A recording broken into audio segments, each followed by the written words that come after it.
Hola a todos, bienvenidos a esta tercera edición de El Mercantilero, en la que trataremos temas relacionados a contratos mercantiles.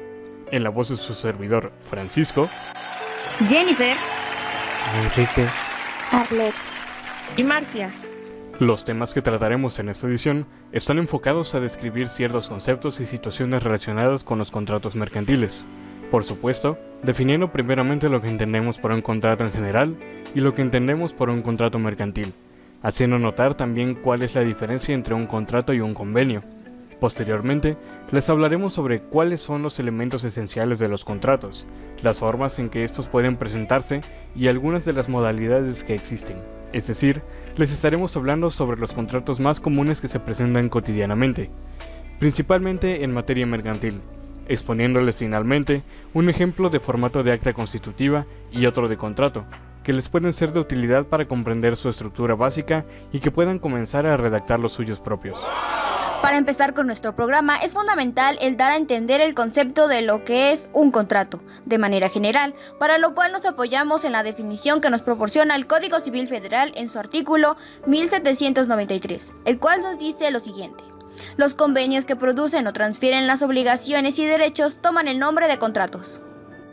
y aunque pudiese parecer un concepto muy sencillo, expresa lo fundamental que necesitamos para entender la naturaleza del contrato, pues estamos hablando entonces de una especie de convenio en el que dos partes están de acuerdo en crear o transferir derechos y obligaciones entre sí, con un objetivo en particular.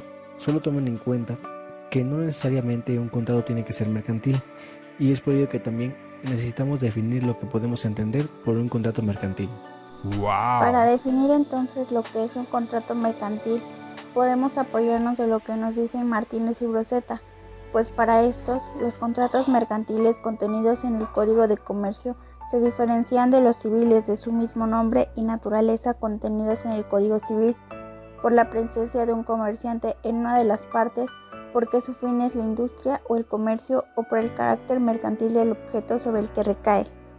De lo que entendemos entonces que el contrato mercantil se trata, como ya habíamos entendido anteriormente, de un convenio entre dos partes, pero lo que caracteriza y diferencia al mismo de un contrato cualquiera es que en este encontramos la presencia de un acto de comercio, por alguna de las partes por lo menos, es decir, alguna de las partes requiere que tal convenio de una finalidad mercantil, como lo puede ser la compraventa de mercancía o el arrendamiento con fines mercantiles, por dar algún ejemplo, pues no se busca el beneficio propio inmediato mediante el acto de convenio, sino que se busca obtener un beneficio en términos monetarios, haciendo uso de lo convenido. Y también es importante recordar que no todo lo que respecta a los contratos mercantiles se encuentra en una sola ley, sino que tenemos que aplicar la supletoriedad de la ley para cubrir todos los casos que puedan suscitarse. En cuanto a esto, Arce Gargollo describe algunos de los puntos más importantes para identificar un contrato mercantil, y estos son que el fin debe ser de lucro o de provecho, y que contratos mercantiles son aquellos que surgen de las relaciones a que da lugar el ejercicio de una empresa o que están vinculadas a la actividad empresarial. Y aunque ya lo habíamos mencionado en ediciones anteriores, recuerden que el Código de Comercio en su artículo 75 nos describe la mayoría de los actos que la ley considera como el comercio, generalmente relacionados con la compraventa de mercancía, fabricación o manufacturación de la misma, transporte de personas o cosas, operación de servicios y espectáculos públicos. Pero de preferencia, para asegurarse, consulten sus dudas en el código mencionado, y también, según lo indique, la Ley General de Títulos y Operaciones de Crédito.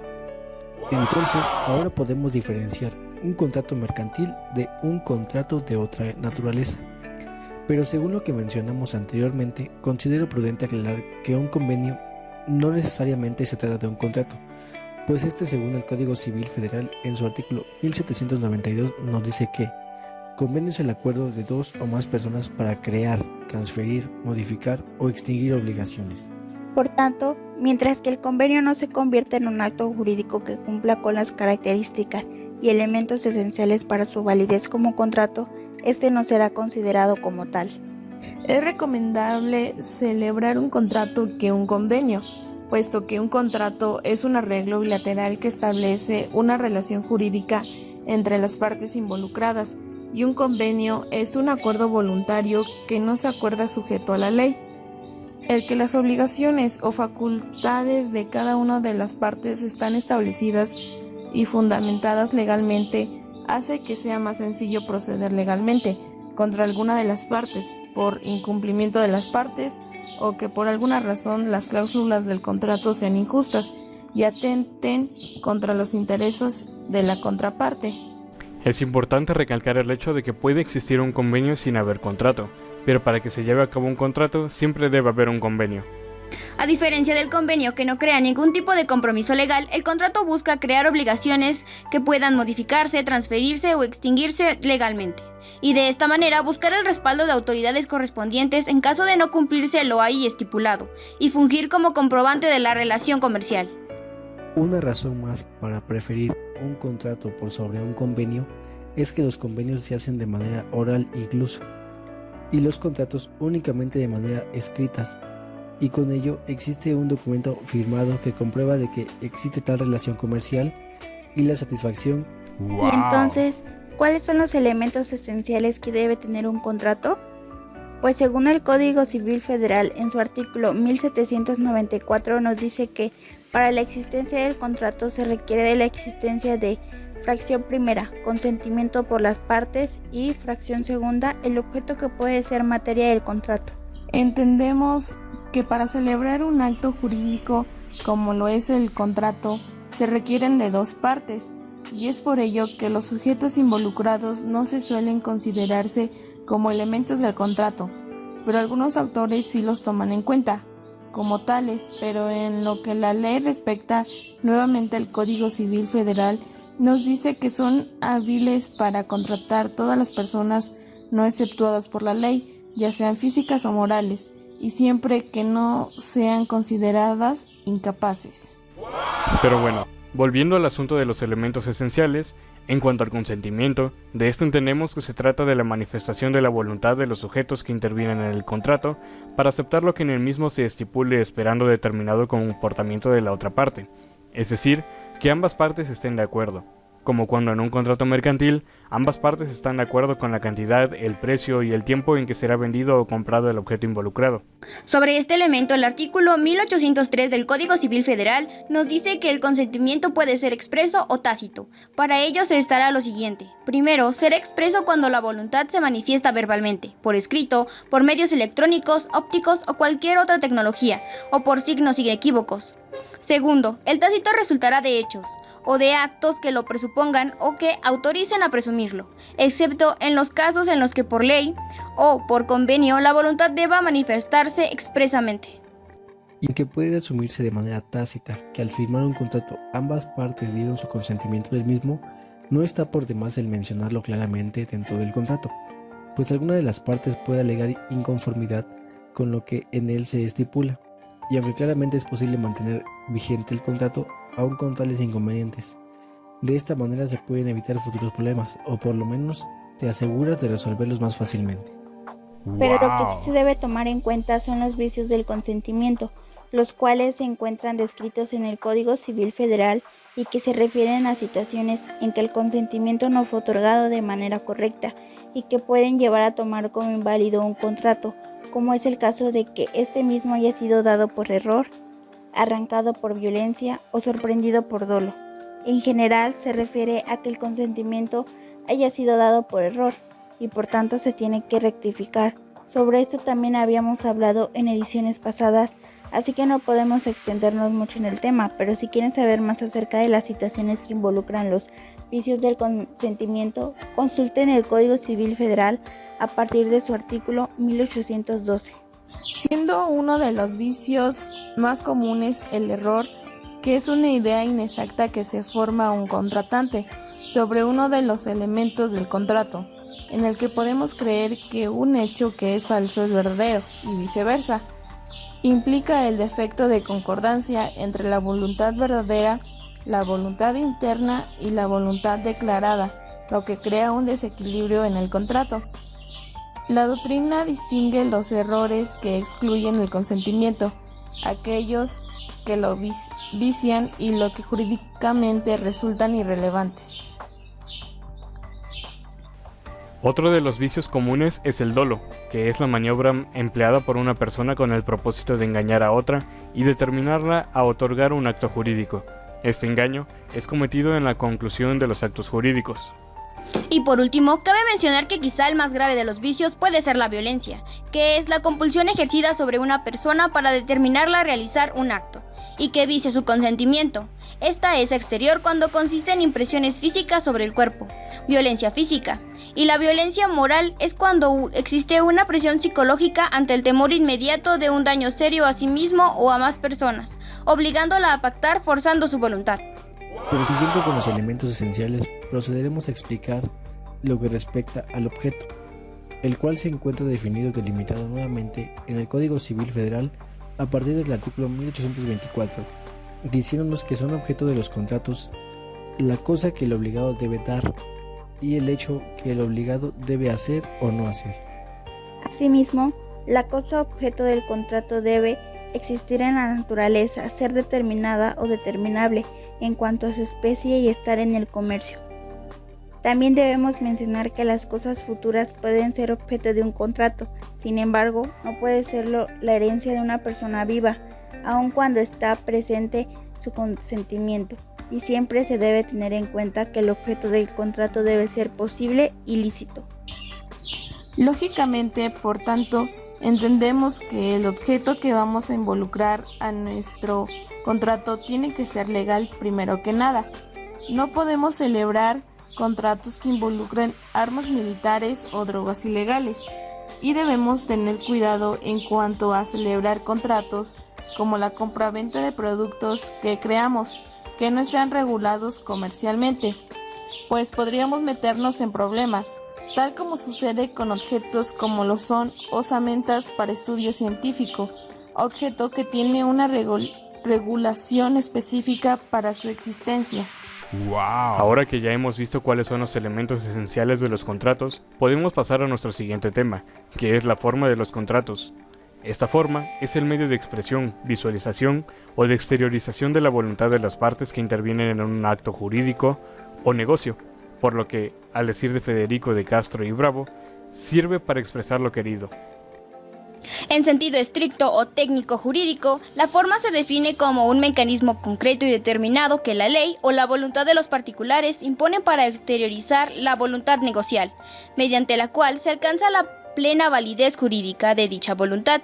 En consonancia con la perspectiva, Alberto G. Espota la ha concebido como los medios por los cuales se exterioriza la voluntad jurígena, sin perjuicio de los supuestos en los cuales la ley o la convención haya exigido un específico medio de exteriorización de la voluntad. Y es que es totalmente cierto que todo negocio requiere una determinada forma, la cual puede ser empleando una terminología más rigurosa, vinculada o libre.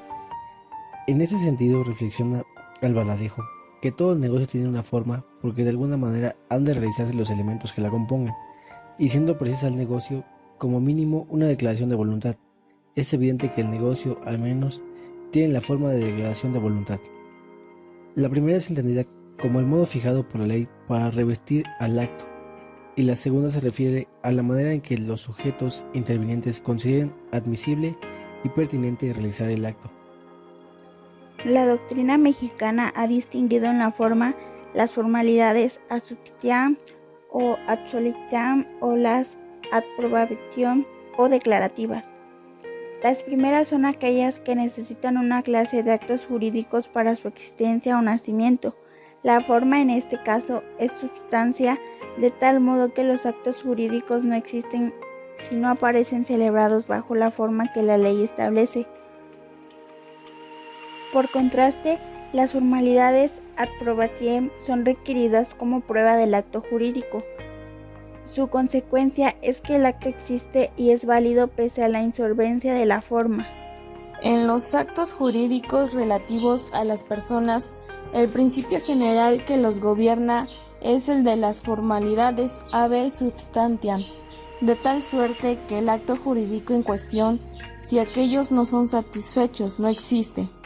Existen estas formalidades también en el derecho sucesorio, como es el caso del testamento, que se mencionan como uno de los prototipos de los actos jurídicos solemnes. La doctrina más moderna ha creado otra formalidad, la forma ad exercitium o ad utilitatem, que funciona como presupuesto para la eficacia inter partes o como presupuesto de oponibilidad del contrato frente a terceros. Según expresan Delgado Vergara y Roselo Manzano, el contrato existe y es válido aunque no se haya otorgado el documento, pero las partes podrán, mediante la actio pro forma, compelerse a cumplir esa formalidad. Para Gual Vidal, en cuanto a las formas y formalidades, los contratos se han clasificado en solemnes, reales, consensuales y formales. Los contratos consensuales son los que requieren exclusivamente el acuerdo de voluntades, sin que se requiera una forma especial. Los contratos formales son aquellos que para su validez deben observar una forma especial establecida por la ley. La diferencia entre estos contratos y los consensuales la podemos expresar en los siguientes términos. En cuanto que en los contratos formales debe observarse una forma establecida por la ley, en los consensuales la ley no establece alguna en especial. Por ello, parte de la doctrina mexicana se inclina a considerar que es más preciso distinguir entre los contratos con libertad de formalidades y contratos con formalidades obligatorias. Y en cuanto a lo que a la ley respecta, el Código Civil Federal nos dice que en los contratos cada uno se obliga en la manera y términos que aparezca que quiso obligarse, sin que para la validez del contrato se requieran formalidades determinadas, fuera de los casos expresamente designados por la ley. Cuando la ley exija determinada forma para un contrato, mientras que éste no revista esa forma, no será válido, salvo disposición en contrario, pero si la voluntad de las partes para celebrarlo consta de manera fehaciente. Cualquiera de ellas puede exigir que se dé algún contrato la forma legal. Asimismo menciona que cuando se exija la forma escrita para el contrato, los documentos relativos deben ser firmados por todas las personas a las cuales se imponga esa obligación. Si alguna de ellas no puede o no sabe firmar, lo hará otra a su ruego, y en el documento se imprimirá la huella digital del interesado que no firmó. Para mayor entendimiento del tema, podemos apoyarnos de Raúl Cervantes Ahumada, más específicamente en la clasificación general y según sus características que él mismo define para la mejor comprensión de los distintos contratos que existen. La clasificación general de Cervantes es la siguiente. A. Contratos de cambio, o sea, aquellos que realizan la circulación de la riqueza por medio de los cuales le proporciona al público bienes o servicios. En la clásica expresión do ut des, dar un bien por otro. La compraventa, la permuta, la cesión de créditos del contrato estimatorio, el suministro y las operaciones de bolsa, y en la de do ut facies, dar a cambio de un hacer, señalaremos el transporte, el contrato de obra a precio alzado y la compraventa de cosa futura. B. Contratos auxiliares o de colaboración, o sea, aquellos en las que una de las partes aporta una cooperación al desarrollo de la actividad empresarial, como en la mediación, la comisión, la edición y la representación de obras. C. Contrato de previsión, en los que, para prever las consecuencias económicas de la realización de un riesgo, como en el caso del seguro, una parte asume tales consecuencias mediante la correspondiente contraprestación. D. Contrato de guarda o custodia, depósito y el servicio bancario de cajas de seguridad. E. Contrato de crédito. Una de las partes transmite a la otra un valor económico con el aplazamiento de la contraprestación correspondiente. Préstamo, la cuenta corriente, la apertura de crédito y la capitalización. F. Contrato de garantía como la fianza, hipoteca o fideicomiso de garantía. La clasificación según sus características de Cervantes es la siguiente. 1. Unilateral, como en cesión y prenda. 2. Bilateral, como en compraventa, transporte, de permuta, cesión, seguro, suministro y estimatorio, en estos dos últimos contratos atípicos. Cuenta corriente, arrendamiento, depósito, comisión, corretaje, de agencia, de distribución, joint venture. 3. Oneroso, como en depósito mercantil, compraventa, transporte, seguro, fianza, edición, arrendamiento, permuta, cesión, suministro, estimatorio, comisión, corretaje, de agencia, de distribución, joint venture. 4. Gratuito, como en comisión, si así lo acuerdan las partes. 5. Conmutativo, como en arrendamiento, comisión, de agencia, permuta, cesión, fianza, transporte, suministro, estimatorio, corretaje de distribución. 6. Aleatorio, como en seguro, permuta, cesión, fianza, suministro, estimatorio, arrendamiento, comisión, corretaje de agencia de distribución. 7. Contrato formal, como en fianza, arrendamiento financiero, comisión, joint venture. 8. Contrato consensual, como en comisión, compraventa, fianza, de cuenta corriente, permuta, cesión, transporte, suministro, corretaje de agencia de distribución. 9. Contrato real, depósito mercantil, bancario de depósito, prenda, estimatorio. 10. Principal, como en arrendamiento, depósito, permuta, suministro, estimatorio, corretaje de distribución. Accesorio, como la fianza y la prenda. Institutu personae, como en depósito, comisión, corretaje de agencia de distribución. De garantía, como en fianza. Traslativo de dominio, como en préstamo, permuta, suministro, estimatorio, arrendamiento para el arrendador de distribución. Traslativo de uso, como en arrendamiento para el arrendatario. Instantáneo, como en permuta. Indivisible, como en prenda. De adhesión, como en transporte, suministro, arrendamiento de distribución. Bueno, ahora podemos pasar a nuestro siguiente tema, que son las modalidades de los contratos.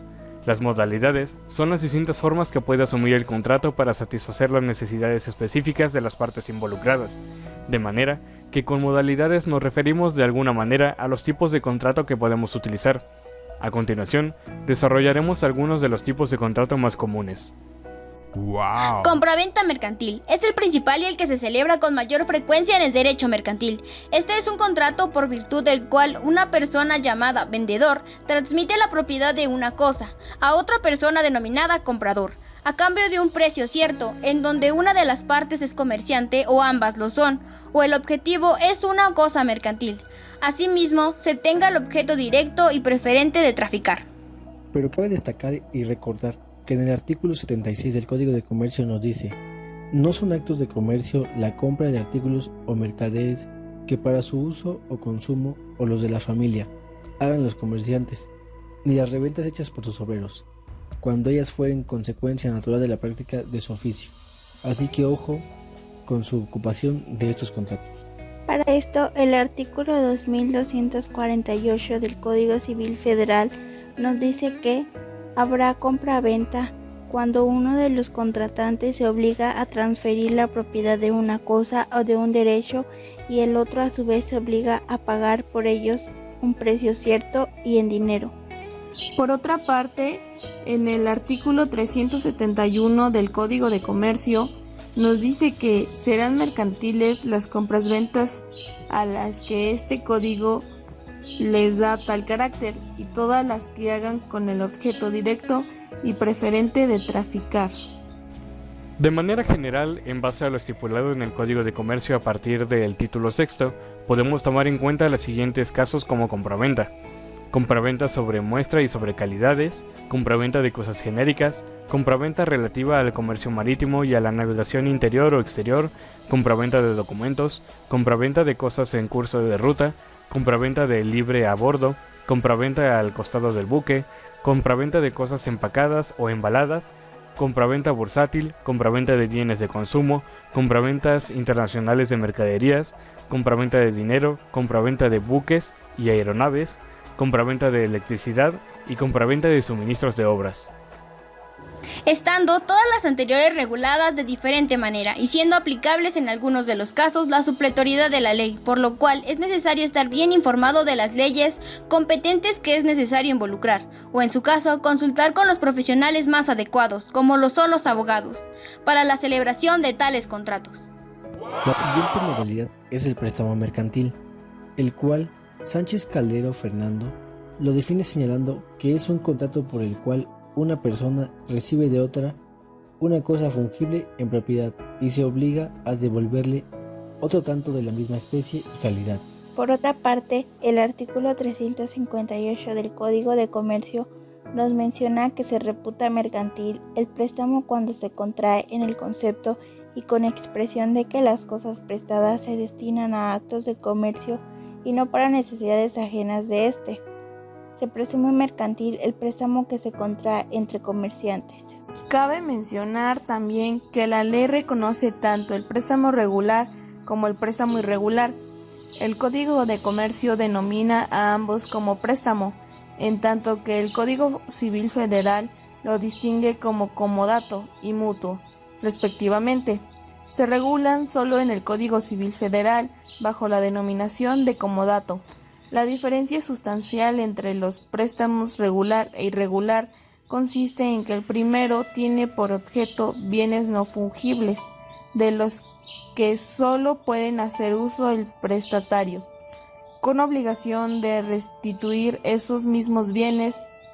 En el segundo, los bienes son fungibles y el prestatario adquiere el derecho de disponer de los mismos, ya sea consumiéndolos, transformándolos, vendiéndolos, etc., con la obligación de restituir otros tantos de la misma especie, cantidad y calidad.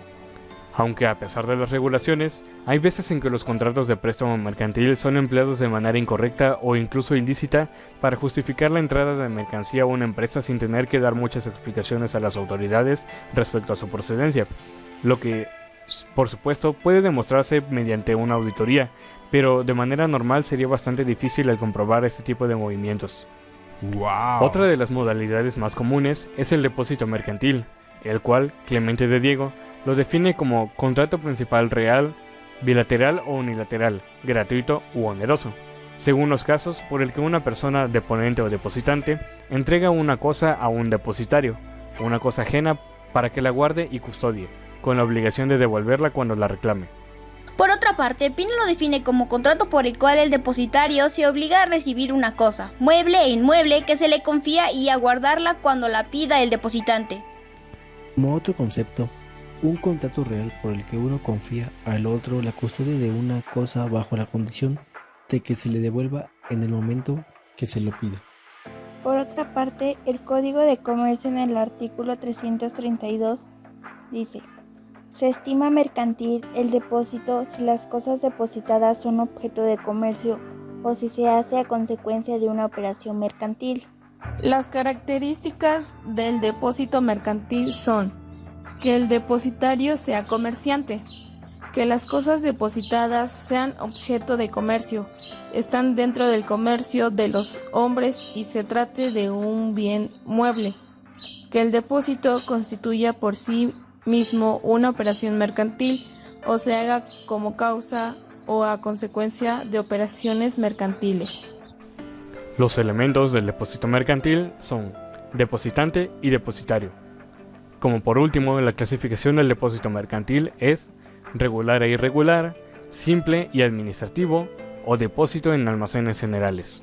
De manera que este tipo de contrato es también utilizado dentro del comercio, pues muchos comerciantes no siempre tienen el inmueble requerido para almacenar sus productos correctamente, por lo que requieren de este tipo de servicios para poder proteger su mercancía tanto de factores externos que puedan dañar su mercancía como de posibles robos, y mediante el contrato se aseguran de que su mercancía no se vea comprometida, y si algo le llegara a pasar, la otra parte suele hacerse responsable, si no en su totalidad, sí lo hace en una buena parte de lo perjudicado, que por cierto, no hay que confundir este tipo de contrato con los de arrendamiento, en que alguna empresa paga renta de algún almacén para resguardar su mercancía. La última modalidad de la cual les hablaremos es el contrato de adhesión. Es aquel cuyas cláusulas uniformes son establecidas unilateralmente por una de las partes, para aplicarlas a todas las operaciones y servicios que se celebren de manera general y abstracta sin negociación particular por la parte del adherente, salvo en lo que se refiere a monto y plazo. Las principales características de los contratos de adhesión son: la oferta la hace una de las partes conteniendo todas las estipulaciones del contrato. No acepta discusión ni regateo. La contraparte o acepta o se abstiene de contratar.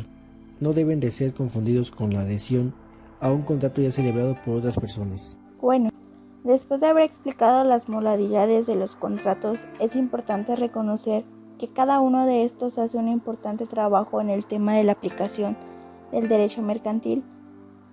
Sin embargo, debemos tener en cuenta que las leyes involucradas en el control de estos contratos no siempre son capaces de vigilar todo lo que sucede en el comercio, como sucede en la compraventa de artículos sin contrato o el mismo tráfico de mercancía de manera ilegal, e incluso se da la situación de que existen contratos que involucran productos falsificados y que por tanto no están regulados debidamente. Otro de los contratos más comunes es el contrato de asociación en participación. Para comenzar a hablar del contrato de asociación en participación, haremos una breve introducción a la historia de dicho contrato. Nuestro Código de Comercio de 1890, anterior a la vigente Ley General de Sociedades Mercantiles, dedicó a las asociaciones 4 artículos. Distinguía de las asociaciones en participación las asociaciones momentáneas, que no se diferenciaban en el Código de Comercio de 1884, ni tampoco en la vigente Ley General de Sociedades Mercantiles. Después de haber escuchado un poco de la historia del contrato de asociación en participación, continuaremos con el concepto de este. Nuestro artículo 252 de la Ley General de Sociedades Mercantiles nos dice que la asociación en participación es un contrato por el cual una persona concede a otras que le aportan bienes o servicios una participación en las utilidades y en las pérdidas de una negociación mercantil o de una o varias operaciones de comercio. Oswaldo Reyes Mora dice que la asociación en participación es una figura que contempla la Ley General de Sociedades Mercantiles en el capítulo 13 y por lo tanto será una sociedad mercantil irregular representada por un contrato, acuerdo de voluntades y equiparable a las sociedades de nombre colectivo. Conforme a lo anterior, la naturaleza de la asociación en participación da pauta a diversas interpretaciones. Sin embargo, predomina la de carácter mercantil, sin personalidad jurídica y sin considerarse como una sociedad en términos de la Ley General de Sociedades Mercantiles. El tratadista Ulises Montoya Manfredi nos dice que la asociación en participación es un contrato de naturaleza mercantil, según el cual el asociante conviene que el asociado en que éste participe en la proporción en que ambos acuerden en las utilidades o pérdidas de la empresa o negocios del asociante. Asimismo, según el Código Fiscal de la Federación, se entenderá por asociación en participación el conjunto de personas que realicen actividades empresariales con motivo de la celebración de un convenio y siempre que las mismas, por disposición legal o del propio convenio, participen de las utilidades o de las pérdidas derivadas de dicha actividad. Podemos distinguir entonces que sus características más notables son que a. Se trata de un contrato, según dispone el artículo 252 y según se desprende del artículo 1793 Código Civil, en cuanto que a virtud de él se producen o transfieren obligaciones y derechos. B. Es un contrato bilateral. Una persona que se llama asociante concede a otra u otras que se denominan asociados que le aporten bienes o servicios, una participación en utilidades y pérdidas. Hay pues dos partes, y solo dos obligadas recíprocamente. C. Naturaleza consensual. La AMP no es un contrato real, sino consensual. Se perfecciona por el mero consentimiento, sin requerirse la entrega o tradición, y desde entonces, es decir, desde que existe acuerdo de voluntades entre asociante y asociado. D. Traslativo de dominio. Esta característica no es esencial. Frente a terceros lo es, salvo que, si se trata de bienes cuya transmisión debe inscribirse en el registro de la propiedad, se inscriba una cláusula de reserva de dominio, o bien que de los bienes y derechos aportados solo se transmita su uso o goce. Y respecto al aportante asociado, el carácter traslativo opera a favor del asociante, salvo que se estipule lo contrario en el contrato de AMP, concediendo al asociado el derecho de reembolso o de devolución de las cantidades o bienes que hubiere aportado. E. Carácter oneroso. Lo es para ambas partes porque se establecen provechos y gravámenes recíprocos. Para el asociante, la aportación que recibe del asociado y para éste, la participación en utilidades y pérdidas. No es gratuito porque el provecho no es solo para una de las partes. F. Carácter aleatorio. En cuanto que las partes del contrato de la AMP, al celebrarlo, no pueden apreciar inmediatamente el beneficio o la pérdida que les cause este. Se trata de un contrato aleatorio, no conmutativo, porque, en efecto, al otorgarse la aportación, ninguna de las dos partes puede estar incierta de que habrá beneficios y no habrá pérdidas. G. Naturaleza mercantil de la AMP. Tiene la AMP tal carácter, según señala el artículo 252, para referirse a una empresa o negociación mercantil, o a una o varias operaciones de comercio. En su forma debe constar por escrito y no debe estar sujeto a registro de manera obligatoria. Pero si los otorgantes desean darle más formalidad, ya sea por voluntad, interés, de certeza, seguridad jurídica y publicidad, pueden otorgarlo ante notario público e inscribirlo en el Registro Público de la Propiedad y del Comercio o en el Registro Nacional de Inversiones Extranjeras. No existe disposición en contrario y la voluntad de las partes puede prevalecer en ese sentido. Debido a que no se tiene un acta constitutiva, todo lo estipulado en el contrato será de gran importancia, por lo que autores como Graf y Díaz Bravo recomiendan que sea suficientemente amplio, de tal forma que establezca claramente los derechos y obligaciones de sus integrantes. Aunque se mencionó que no es suficiente el consentimiento verbal, un criterio jurisprudencial considera que el requisito de constar por escrito no es esencial para su existencia, sino un medio de prueba por lo que sería válido el pacto verbal. Frente a terceros, solamente figura el asociante. Esto significa que la relación entre asociante y asociados es meramente interna e irrelevante para cualquiera que no figure en esta relación. Son los terceros quienes contraen obligaciones y adquieren derechos con quien contrataron, es decir, el asociante. El artículo 256 de la Ley General de Sociedades Mercantiles establece que el asociante obra en nombre propio y que, por tanto, no habrá reacción entre los terceros y los asociados. También frente a terceros, los bienes aportados por los asociados pertenecen en propiedad al asociante, a no ser que por la naturaleza de la aportación fuera necesaria alguna otra formalidad o se estipule lo contrario en el contrato, teniendo como requisito que la cláusula relativa sea inscrita en el registro del comercio correspondiente al lugar en que el asociante ejerce su actividad.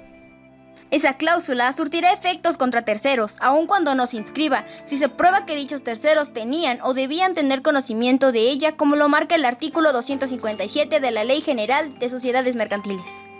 Para transmitir la propiedad es necesario, si los bienes aportados son inmuebles, la formalidad de escritura pública o al menos un contrato privado ratificado ante determinados funcionarios y su inscripción en el registro público. Si la asociación en participación no se constituye con esos requisitos, no se opera la transmisión de propiedad respecto de terceros. El artículo 256 de la Ley General de Sociedades Mercantiles nos señala que el asociante obra en nombre propio y aunque sabemos que los asociados se limitan al pago de sus aportaciones, el asociante tiene la capacidad de dar poder para manejar las operaciones comerciales a los mismos asociados. Esto solo es posible siempre y cuando se celebre otro contrato donde se otorga dicho poder con otro carácter que no sea el de asociados. También nos menciona que en ningún momento los terceros pueden tener derechos y obligaciones sobre los asociados ni viceversa, sino que el asociante es el que responde con todos los bienes que forman la negociación mercantil o acto de comercio. En caso de mencionarse en el contrato de asociación en participación que los bienes aportados pasan en propiedad al asociante, se considerará el hecho consumado hasta que se haya cumplido con las formalidades de la ley. Como en el caso de la transmisión de propiedad de bienes inmuebles, se necesita como requisito una escritura y su inscripción en el registro público de la propiedad. Por otra parte, las aportaciones en dinero no necesitan de formalidad alguna, solo mencionar en el contrato el tipo de aportación y con qué carácter se hace. Asimismo, el nombre de la persona que la efectúa y el monto de la misma. Nos dice, además, que en el contrato se puede estipular que los bienes aportados no pasan en propiedad, por lo que se pueden participar con ellos en uso y goce, tanto en bienes muebles como en inmuebles. En caso de aportarse en propiedad, se debe inscribir la cláusula en el registro público de comercio, con el propósito de evitar un problema de afectación de bienes, ya sea laboral o mercantil sobre los mismos. En aportaciones en uso y goce es necesario especificar en el contrato que el reembolso de la aportación se hará en su equivalente a la fecha de aportación y en moneda nacional con el propósito de evitar pagar intereses, inflación, plusvalía o el detemérito de los bienes aportados, ya que esto iría en contra del objetivo del contrato de la asociación en participación, que es participar de las utilidades o pérdidas generadas. Aquí creo que es importante decir que pese a la amplia discrecionalidad que otorga nuestro ordenamiento jurídico a la hora de estipular cláusulas para un contrato, existen algunas disposiciones ilegales. En estos casos, el perjudicamiento podrá anular la cláusula y en ocasiones el contrato completo. Por ejemplo, la práctica bancaria ha introducido en contratos hipotecarios numerosas cláusulas abusivas, conocidas por su elevada litigiosidad: suelo, vencimiento anticipado, multidivisa, IRPH, gastos hipotecarios, entre otras. En todos estos casos, procederá a reclamar la nulidad de la cláusula, que podrá afectar o no a la totalidad del contrato. A la hora de resolver esta cuestión, cabe señalar que, en principio, rige el principio de conservación del contrato. Existen normativas sectoriales, por ejemplo, la legislación de defensa de consumidores y usuarios, la mencionada usura, que pueden determinar diferentes vías y consecuencias para la anulación de una cláusula. Sin embargo, las dos figuras básicas a conocer son la nulidad y la anulabilidad. ¡Wow! Terminados entonces nuestros temas y ya conociendo lo que respecta a los contratos mercantiles, procedemos entonces a exponerles un ejemplo de contrato mercantil. Por favor, Jennifer. Como ya sabemos, un contrato tiene diferentes elementos obligatorios dentro de su estructura. Primero, se encuentra un apartado donde se define el rol que toma cada empresa, es decir, el comprador y el proveedor, en nuestro caso, así como la mención del apoderado legal encargado de concretar el contrato. Los siguientes son las declaraciones, donde se acredita la personalidad de ambas partes contratantes. Otorga datos esenciales de reconocimiento para asegurar que sea una empresa legalmente constituida y esté registrada en el Registro Federal de Contribuyentes, otorgando los datos de reconocimiento y validación de la empresa, como lo son el acta constitutiva, el sustento legal del nombramiento del apoderado legal, el RFC y el domicilio de la empresa. Después de las declaraciones, le sigue un apartado denominado cláusulas, en donde se muestran los diferentes acuerdos y reglas estipuladas con la que ambas partes deben de estar de acuerdo para tener un mejor desenvolvimiento dentro de la relación comercial. Empieza por definir el objeto de dicho contrato, en donde en esta parte se nombra el producto o productos a adquirir y la cantidad, así como determinar la relación compra-venta de las partes. Dentro de la siguiente cláusula es la del precio, donde se estipula el precio por la venta total y la cantidad de IVA, además de determinar la cantidad total a pagar con IVA incluido, además de determinar el tipo de moneda con el que se realizará la operación. En la cláusula denominada forma de pago y la que le sigue después de esta, lugar de pago, se dejan determinadas las exhibiciones en las que se realizará el pago, así como las condiciones de tiempo para efectuarlo. Y dentro del lugar de pago se determina la dirección en la cual debe hacerse entrega de la factura correspondiente al pago.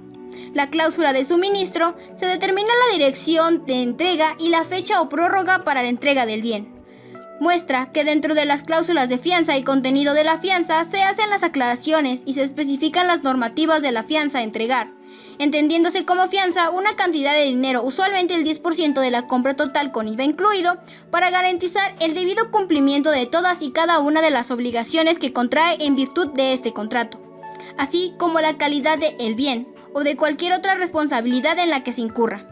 Dentro de las cláusulas garantías y abasto de partes, la empresa proveedor hace la declaración por escrito de su compromiso en el cual el bien tendrá garantía contra los efectos de fábrica, así como también la reposición de partes que se haya sufrido en algún desperfecto durante el reparto, o bien sobre defecto de fábrica o extravío.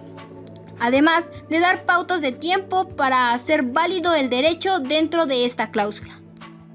En el caso de la cláusula saneamiento en caso de evicción, entendiendo que saneamiento es la obligación que tiene el vendedor de responder ante el comprador cuando se le prive total o parcialmente de la posesión legal, pacífica y útil de la cosa objeto del contrato, dado que las obligaciones del vendedor no se acaban con la entrega de la cosa.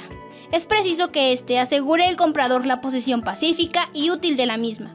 En esta sección se da el fundamento legal de los derechos del comprador, posee en caso de ser necesario. En el caso de avisos y comunicaciones, se establece únicamente la dirección donde se harán entregas de cualquier aviso o mensaje de una empresa a otra. En el caso de la cláusula salvaguarda laboral, hace referencia a que la empresa denominada proveedor se hará responsable de cualquier suceso cometido por trabajadores a su cargo en las instalaciones de la contraparte o el lugar de la entrega de la mercancía, siendo así un seguro de que no ocurrirán siniestros provocados por la contraparte, y de ser así, existe una garantía de saneamiento, reparación o reposición. En esta cláusula, responsabilidad, estipula que el comprador no tiene responsabilidad alguna cuando por motivo de paros de labores académicas o administrativas, así como por casos fortuitos o causas de fuerza mayor, se ve imposibilitada por cumplir las obligaciones derivadas del presente contrato. La cláusula de suspensión de suministro hace referencia a la definición de las condiciones por las cuales el comprador podría suspender el suministro del bien, al igual de las obligaciones administrativas desencadenadas de esta acción. La cláusula confidencialidad es sumamente importante, ya que ninguna de las partes podrá divulgar por medio de publicaciones, informes, conferencias o cualquier otra forma los datos y resultados obtenidos del suministro del bien sin la autorización de la contraparte, pues dichos datos y resultados son considerados estrictamente confidenciales. Además de darle la condición de ser confidencial, esta información aún terminada la relación comercial entre ambas partes. Dentro de la cláusula de rescisión se muestran las diferentes razones por las que el comprador podría rescindir del contrato, entendiéndose por rescisión anulación de un contrato u otra obligación legal. Dentro de la cláusula denominada penas convencionales se muestra la sanción a cumplir en caso de incumplir alguna de las cláusulas del contrato, además de sustento legal de las disposiciones señaladas. Se muestra que se puede tener carácter de compensatoria o monetaria dependiendo de lo que señalen. En esta cláusula denominada terminación anticipada se estipulan las sanciones y protocolos de actuación, así como la documentación necesaria para dar por terminada la relación comercial de forma precipitada a la fecha estipulada.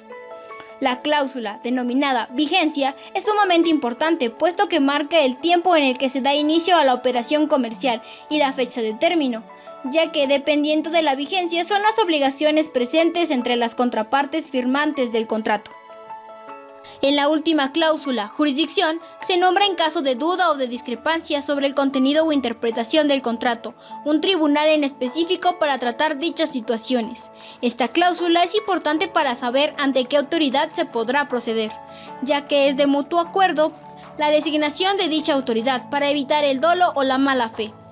Todas estas cláusulas tienen como finalidad poner las pautas para el correcto desarrollo de la operación, ya que estipula todo lo relacionado a las obligaciones y derechos que ambos contratantes poseen, además de mencionar el fundamento legal para dar validez a dichas acciones. El contrato da seguridad a los contratantes de que se tendrá el bien, puesto que existen cláusulas para cada aspecto o situación que se pueda dar. Las cláusulas del contrato pueden ser tantas como se crea necesario, y por ello es necesario que los representantes legales de ambas partes lleguen a un acuerdo sobre lo estipulado en las cláusulas para salvaguardar los intereses de sus respectivas empresas. Y entonces, después de estar conformes con la normativa de la operación, sigue el apartado de las firmas, donde firman ambos representantes legales, dando validez al contrato para que sea válido y aplicable, expresando el consentimiento de ambas partes.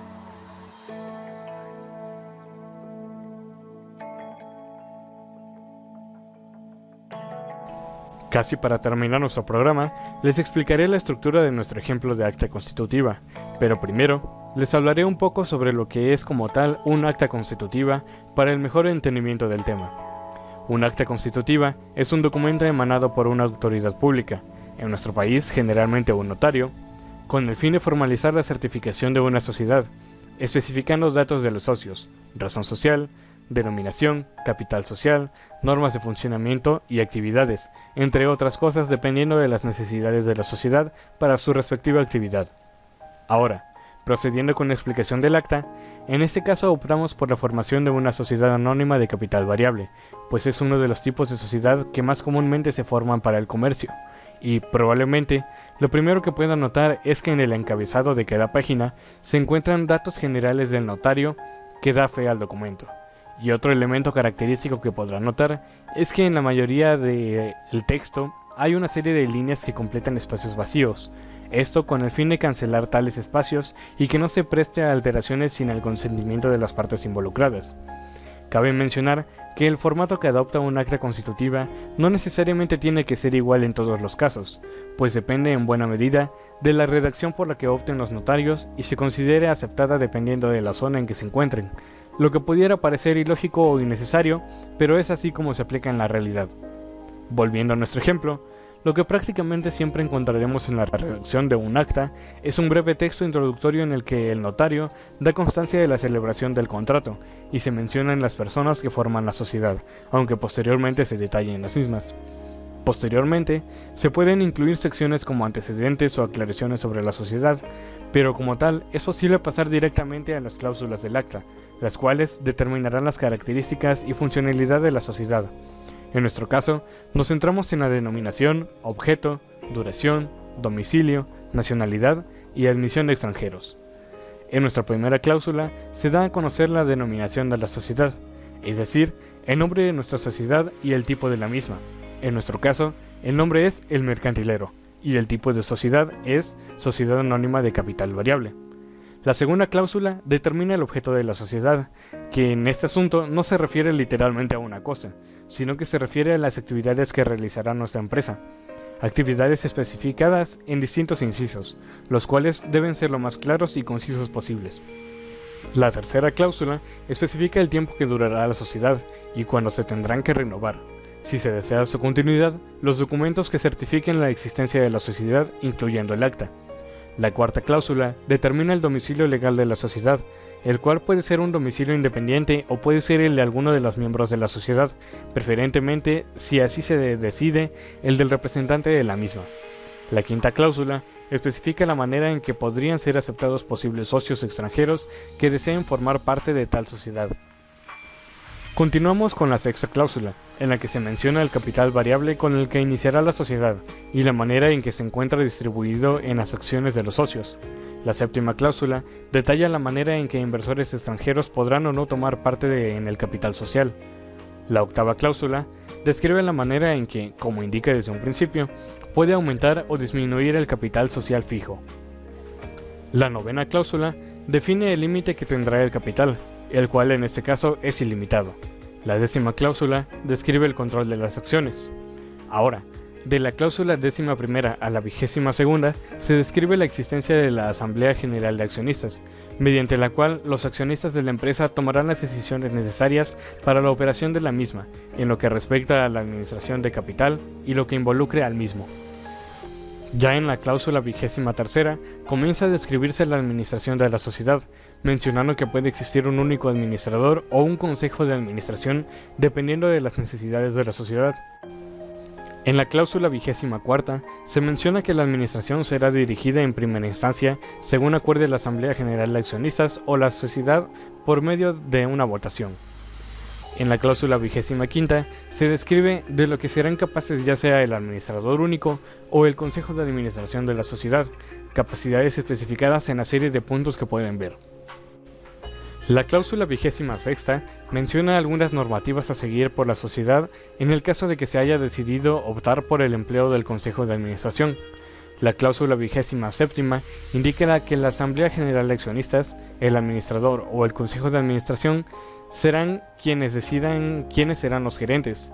Ahora, en la cláusula 28ª encontramos que la actividad de la sociedad estará vigilada por quien la Asamblea General de Accionistas designe como comisarios. En la cláusula 29ª se indica el periodo de actividades anuales de la sociedad. Entre las cláusulas 30ª a 34ª se define la manera en que serán determinadas y distribuidas las utilidades. Entre las cláusulas 36ª a 38ª se dará a entender la manera de proceder en el caso de que se acuerde la disolución de la sociedad y la manera en que se hará la respectiva liquidación. Terminadas estas cláusulas, continuamos con las cláusulas transitorias, de las cuales en la primera se vuelve a indicar la distribución de las acciones del capital social y su valor entre los conformantes de la sociedad. En la segunda, se define quiénes ocuparán los roles que en las cláusulas anteriores se describieron como necesarios en la estructura de la sociedad, los cuales son el administrador único, un comisario, y un rol que no se había mencionado antes pero que puede ser requerido, un encargado para solución de pleitos y asuntos de cobranzas. Además de que se vuelven a mencionar como en un inicio del acta los miembros de la sociedad que actuarán como comerciantes, en nuestro caso, todos los miembros. Algo a mencionar sobre la manera en que se refiere a los integrantes de la sociedad en el acta constitutiva, y podría decirse que en la mayoría de documentos legales que lo requieran, es que se deben dar bastantes detalles sobre las personas involucradas para evitar que se pueda dar confusión entre los miembros y cualquier otra persona, siendo probablemente lo más importante el nombre completo de la persona y su respectiva CURP. Ya terminadas las cláusulas, es cuando el notario certifica la constitución de la sociedad, advirtiendo ciertas circunstancias prudentes y pasando posteriormente a dar validez al documento. Validez que culmina de establecerse mediante la firma de todos los socios, y aunque no es del todo necesario, puede optarse por incluir la firma de un testigo. Y obviamente, al final encontraremos la respectiva firma del notario que da fe y legalidad de lo establecido. Y aunque no es visto en todos los casos, hay notarios que dentro de los formatos que manejan solicitan a los miembros de la sociedad el incluir sus firmas en el borde de todas las páginas del acta, para evitar desacuerdos en que se pueda alegar que cierta información no estaba incluida originalmente en el documento y fue alterada. ¡Wow! Con eso, hemos concluido nuestro temario de este podcast. Ahora, compañeros, creo que ha llegado el momento de dar nuestras conclusiones, y me gustaría empezar volviendo a mencionar que los contratos son uno de los documentos legales más importantes a día de hoy, en especial los contratos mercantiles, pues permiten uno de los aspectos más fundamentales para la subsistencia de la sociedad actual, que es el comercio, pues se efectúa diariamente en todo el mundo y es prácticamente lo que mantiene activa la economía mundial, lo cual obviamente no sería posible si no existiera una regulación para la existencia de esto, lo cual, como hemos podido mencionar en esta y en ediciones anteriores, recae, al menos en nuestro caso, en leyes como el Código de Comercio, el Código Civil Federal, la Ley General de Sociedades Mercantiles y cualquier otra ley que sea necesaria aplicando la supletoriedad de la ley. Y por supuesto que, aunque existan tales leyes, no siempre es posible regular todo el comercio.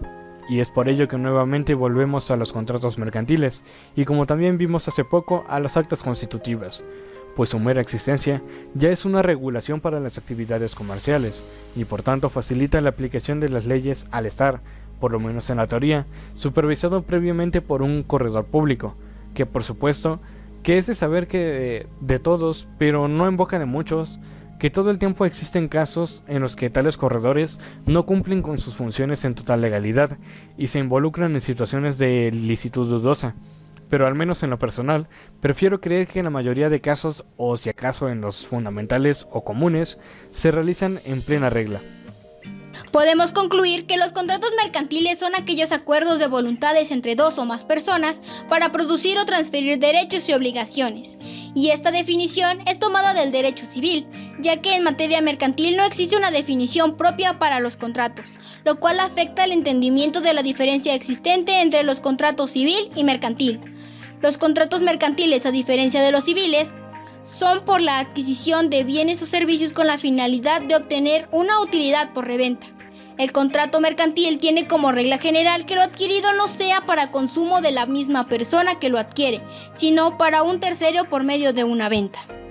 Lo vimos anteriormente y podemos concluir que tanto los convenios como los contratos pueden ser útiles, pero si verdaderamente se quiere tener un respaldo y seguridad de que las obligaciones de la contraparte serán cumplidas según lo convenido en las cláusulas del contrato, a diferencia del convenio existe un respaldo jurídico de la relación comercial. Si bien el convenio es más sencillo de hacer, no ofrece realmente seguridad, puesto que a menos que se haga de manera escrita, alguna de las partes podrá rescindir del contrato sin tomar en consideración regulación alguna o los intereses de la contraparte. Los contratos mercantiles pueden ser celebrados por personas físicas y morales que tienen capacidad legal y que no estén impedidas expresamente por la ley para ejercer el comercio, esto es, por comerciantes. Además, los contratos mercantiles son aquellos que se celebran respecto de objetos de naturaleza mercantil. Los contratos mercantiles se encuentran regulados por el Código de Comercio y demás leyes mercantiles, y a falta de disposición expresa será aplicable el Código Civil en materia federal, existiendo la supletoriedad de la ley para tener una mejor regulación, puesto que el Código Civil Federal se toman las pautas aplicables a los contratos, personas y obligaciones. Los contratos mercantiles son celebrados por comerciantes y por aquellas personas que no sean consideradas en derecho como comerciantes, pero que al realizar una operación de comercio quedan sujetas a las leyes mercantiles. Dispone expresamente el Código de Comercio que a los actos mercantiles les serán aplicables las disposiciones del derecho civil respecto a la capacidad de los contratantes. Y en ese sentido, tenemos que la capacidad de las personas contratantes es un requisito de validez de los contratos. Y como ya han podido darse cuenta, para estar mejor informados de lo que respecta a la regulación de los actos mercantiles y los documentos legales relacionados, pueden consultar el Código de Comercio y el Código Civil o cualquier otra ley que sea útil y necesaria. Por lo que respecta a los vicios del consentimiento, en los contratos mercantiles se aplica lo dispuesto por el derecho civil, y así tenemos que en esos contratos la manifestación de voluntad de las partes debe expresarse sin vicios. De lo contrario, el contrato estará afectado de nulidad. Los vicios del consentimiento son esas circunstancias que influyen para que una persona manifieste su voluntad. Todos estos vicios de consentimiento son una razón para rescindir del contrato y no ser acreedor a las multas y sanciones contenidas dentro de las cláusulas, como lo que sucede cuando tienen amenazada a una persona para que firme el contrato, que alguna de las personas involucradas no esté en plenitud de sus facultades mentales o que no se permita a alguien revisar lo estipulado dentro del documento. Y es verdad que se puede acudir al tribunal correspondiente para resolver la controversia suscitada, pero sabemos que este tipo de situaciones rara vez terminan de manera favorable para la parte que se encuentra en desventaja, tanto que la ley en ocasiones es deficiente para cubrir o solucionar todos los posibles casos de vicios de consentimiento, pero por lo menos es una opción para intentar solucionar estos problemas. Es muy importante que realmente se tome con excesiva minucia lo designado en las cláusulas, puesto que la relación comercial se basará en las pautas designadas dentro del mismo. Por ejemplo, el saneamiento en caso de evicción, el cual tiene fundamentos legales, se debe verificar que realmente lo estipulado dentro de esta cláusula sea acorde a lo que el Código Civil Federal estipula, o bien los casos de las penas convencionales no exista usura y que se respeten los intereses de ambos contratantes. Existen muchos casos donde uno de los contratantes no es realmente una persona facultada y por ello es necesario que la persona realmente acredite su personalidad y que compruebe el puesto y las facultades que tiene. De lo contrario, no existirá realmente una relación jurídica y con ello se cae en el dolo y la mala fe.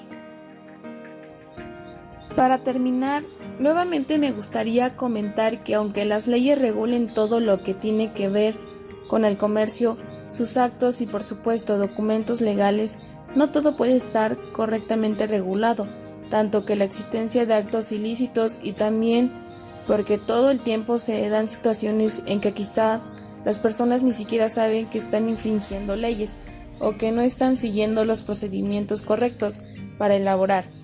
Es por eso que compartir este tipo de información es importante para que ustedes sean capaces de poder celebrar sus propios contratos, por ejemplo, o si quieren crear su propia sociedad, tengan una idea de cómo establecerlo, pero lo más importante es que ustedes sean responsables a la ejecución de todas estas situaciones. Bueno, compañeros, gracias por estar el día de hoy para compartirles a la audiencia un poco sobre lo que respecta a contratos mercantiles, y gracias a nuestra estimada audiencia por escucharnos. Escúchenos en la siguiente edición de El Mercantilero, con mucha más información. Hasta la próxima.